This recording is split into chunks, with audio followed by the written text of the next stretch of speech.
Pronto. Bem, eu vou revelar, contar a história, um pouco da história do Furunti Kung Fu. Na China Antiga, que foi praticamente devastada pelos mongóis e pelos Mings, por causa da sua riqueza de pedras preciosas, persas, porcelanas, os mongóis e os Mings tentaram invadir e dominar a China. Existindo naquela época apenas os soldados do imperador. Esses soldados não sabiam a prática marcial que nós conhecemos hoje como Kung Fu.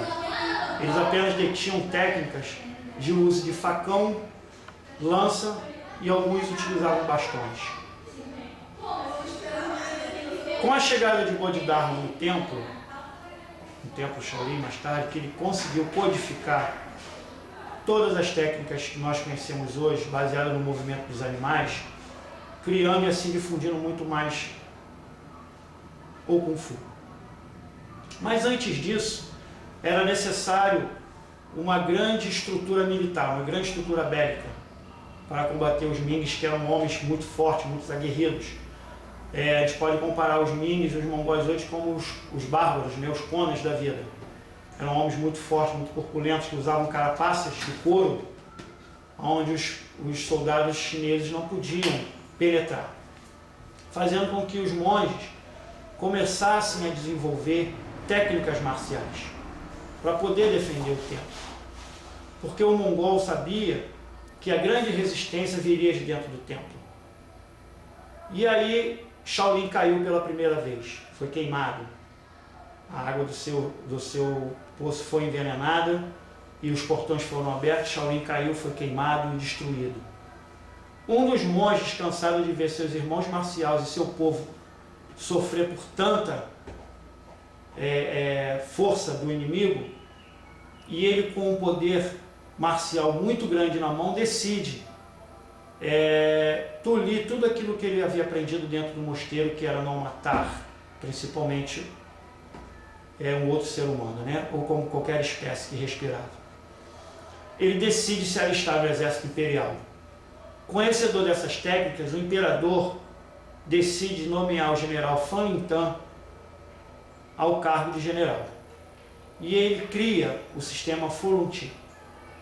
Mas antes de criar o sistema Furunti, ele recebe a missão de, com um número determinado de soldados, combater os mongóis. E numa determinada fase dessa guerra, ele se viu reduzido, ele viu o seu exército reduzido. E ele começa a confrontar e tem uma brilhante ideia. Bem, o nosso número é menor que eles, estamos cercados. E ele dividiu mais o seu exército. Metade do seu exército durante o dia se defendia e atacava ao norte, enquanto os outros ficavam apenas na defesa para poder descansar, sem lutar, apenas se defendendo. E à noite, quem estava apenas se defendendo lutava. Daí ele teve a ideia de se criar um sistema marcial. E ele cria o Furunti. Ele consegue eliminar o exército inimigo, retorna para a China e tenta retomar a sua vida monástica. Mas depois de ter confrontado vários inimigos e feito tudo aquilo que ele não podia ter feito durante o seu juramento, que era principalmente matar, mesmo que fosse em nome do seu país, em nome do seu irmão, ele é proibido de voltar ao templo e continuar os seus ensinamentos budistas. Ele vai para o sul da China, onde predomina a filosofia taoísta, e dentro do Tao ele cria o Furunti. O Furunti é baseado em cima do sistema taoísmo, que é um sistema filosófico da causa e efeito.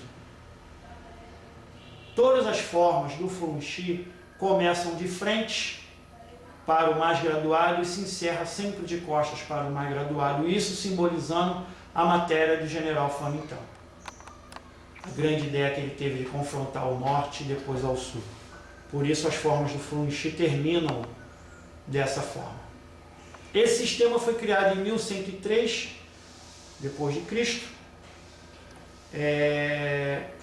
e um dos grandes estilos que mais contribuíram pela liberdade da China.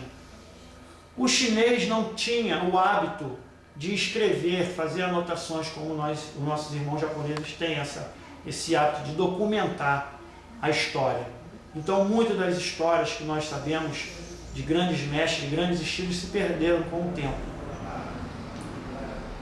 Com o passar do tempo, esse estilo chegou ao Brasil em 1958. Isso, em 1958 esse sistema veio para o nosso país, trazido pelo mestre Lu Shangyu, em 1958 para a construção do Brasil. Ele era topógrafo, fotógrafo e acupunturista. E ele decide, após a construção de Brasília, vir para o Rio de Janeiro e montar uma clínica, onde ele veio conhecer uma grande pessoa, que era o mestre Santana, que já treinava artes marciais na época, era graduado em, acho que faixa roxa em Karatê, e de frente do mestre Lu Shangyu, ele conhece o Fu Chi e decide, pede ao grande mestre que ensinasse esse estilo de Kung Fu. O mestre Santana vem a aprender, ser um dos únicos, na época, um dos alunos do mestre que conseguiu chegar até o final do treinamento, se formando professor e mais tarde mestre. Do nosso mestre Lu Shangyu a gente não sabe o que aconteceu, né, se perde na história também. O mestre Santana se graduou em 1970. 1976 ele funda o Centro de Artes Marciais Santana. Em 76 ele funda esse centro, e é o centro onde eu tive a oportunidade de, com meus humildes 13 anos, 12 anos mais ou menos, estar começando os meus ensinamentos de Kung Fu. Era no Centro de Artes Marciais Santana, era na estrada do Tingui, Campo Grande, onde eu treinava. E depois tive a sorte ainda de vir morar em Santa Cruz e conhecer o colégio onde eu estudava e treinava Kung Fu.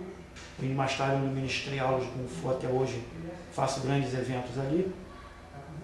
E mais tarde, com o falecimento do mestre Santana em 86, eu pego e fundo a Associação Dharma de Artes Marciais e Terapias Holísticas, que é a grande potência dentro do estilo, dentro do Brasil hoje. Bem, espero ter sido claro o suficiente. Com um pequeno resumo histórico aí da fundação do Fu Chi. Então, agradecer aí ao Xiu Sheng Wagner Feijó pelo grande incentivo e pelo prazer que ele está me dando e o orgulho de estar levando a minha arte lá para a região dos lagos. Muito obrigado a todos. Valeu, Wagner.